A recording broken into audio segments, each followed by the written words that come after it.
선생님, 사람이 죽어서 귀신이 된다고 하셨잖아요. 허면 일찍 죽는 사람과 자기 명을 다 살고 죽는 사람이 있는데 이것은 어떻게 다른 것인가요?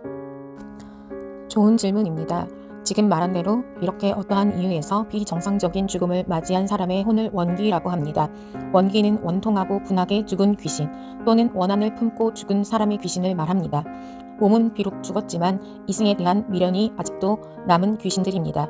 원귀는 자기가 상처를 입고 해친 사람에게만 보복을 하는 것이 아니라 전혀 이유 없는 무연의 대상자를 희생시키는 경우도 있습니다. 한을 품고 죽은 귀신은 죽어서도 그 원한이 흩어지지 않습니다. 요절하거나 비명횡사하거나 원을 품고 죽은 사람은 누구로부터 위로를 받지 못하면 그 영혼은 귀신이 됩니다. 정당한 죽음을 얻지 못해 요절한 귀신은 원한 맺힌 집에서 울기도 하고 혹은 사람에게 의탁해서 사정하거나 원망을 하기도 합니다. 원혼귀, 즉 원귀도 여러 종류가 있는데요. 그중 원사 원귀는 억울한 죄, 누명 또는 원통하게 죽은 원사 또는 강제로 죽임을 당하는 횡사, 억지 죽음 또는 죽음의 때가 이른데 당하는 죽음, 순리를 거역하여 당한 강사, 이렇듯 남자나 여자나 강제로 죽임을 당하면 그 혼과 넋이 안주를 못하고 원귀가 됩니다. 그 원사 원귀가 갖는 강렬한 원망의 감정은 흙으로 변해야 하는 뼈와 살의 이치를 거부하고 시공과 생사를 초월하여 현상계까지 큰 변화를 주고 신명계까지 영향을 끼치게 됩니다. 그 다음으로는 정욕을 풀지 못하고 죽은 정욕 원귀가 있습니다.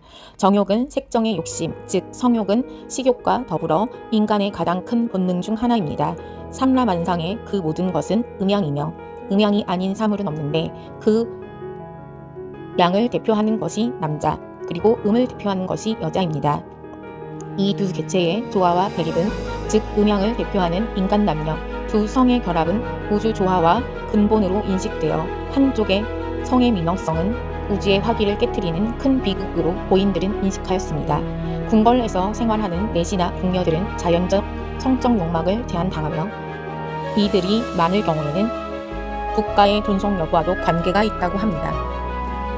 따라서 남녀 정상적인 결합만이 변화와 생육 등 천지운행의 기본이 되는 것이고 궁녀들의 경우 나라의 재앙이 있으면 대사령과 아울러 궁궐에서 내보내 자유스럽게 성혼토록 하기도 하였습니다. 원귀 중 가장 무서운 원귀를 흔히 손각시라고 합니다. 정욕을 풀지 못하고 죽은 처녀 귀신을 말합니다. 옛날부터 사람들은 처녀가 죽은 것을 특히 불길한 징조로 여겼으며 동네 사람들은 밤중에 나들이까지 삼가도록 했습니다. 이 처녀의 시신은 매장법부터가 다릅니다. 독특한 장법을 썼습니다. 이를테면 처녀 죽은 시체에다 땀냄새 젖은 당정에 우척삼을 입혀 묻거나 남정네들이 잘 다니는 길가에 암장을 하였습니다. 그리고 또 상사원귀라는 것이 있습니다. 상사원귀는 한 대상을 향한 그리움이 원망으로 남아서 죽어서까지 연결, 역동성을 가지는 유형의 원귀입니다. 상사원귀는 서로 간의 그리움이 한으로 얽혀 하늘을 움직이는 기적을 낳게 되거나 또는 한 증거로 인정될 만한 구체물이 흔적으로 남아 방관자의 환원적 추리로 감탄을 불러일으키게 됩니다. 살아서 이루지 못한 애정의 그리움으로 일방이 죽고 죽은 그 영혼과 살아있는 일방과의 생사, 유명간을 초월하는 영적 교구를 말하는 것입니다. 그리고 또 한 가지 행위자의 애정이 왜곡되어 나타나는 경우인데 주로 섹스의 상징과 같은 뱀의 유감 형태로 나타나서 복수 등으로 끝이 나게 됩니다. 마지막으로 골출원귀라는 것이 있습니다. 민족마다 그 민족에 맞는 장법이 있습니다. 수장, 화장, 조장, 현장 등 여러 장법이 있겠지만 우리나라는 주로 매장이 주종을 이루었습니다. 위로는 냄새가 통하지 않을 정도의 분묘는 되어야 매장이라는 장법에 부합됩니다.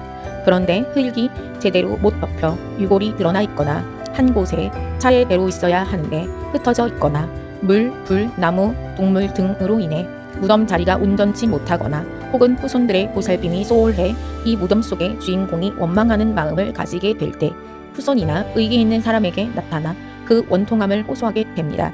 민가에서는 장묘를 잘하면 복을 구할 수 있어서 부귀영달까지 가능하다고 믿고 생기왕성한 길지를 찾아서 부모의 시신을 안장했습니다. 이것은 곧 무덤이 자손의 번식, 명예, 부, 지위의 획득을 위한 원천 내지 근원이 된다고 믿는 옛 선조들의 가치관 때문이었습니다. 그래서 우리 옛 선조들은 시신을 학대하거나 소홀히 하는 것을 금기시했으며 시신이 좋지 못한 장소에 나쁜 방법으로 매장돼 있거나 무덤이 파헤쳐져서 유골이 노출되었거나 또는 시신의 골편이 버려지는 행위 등을 가장 악덕시하였습니다.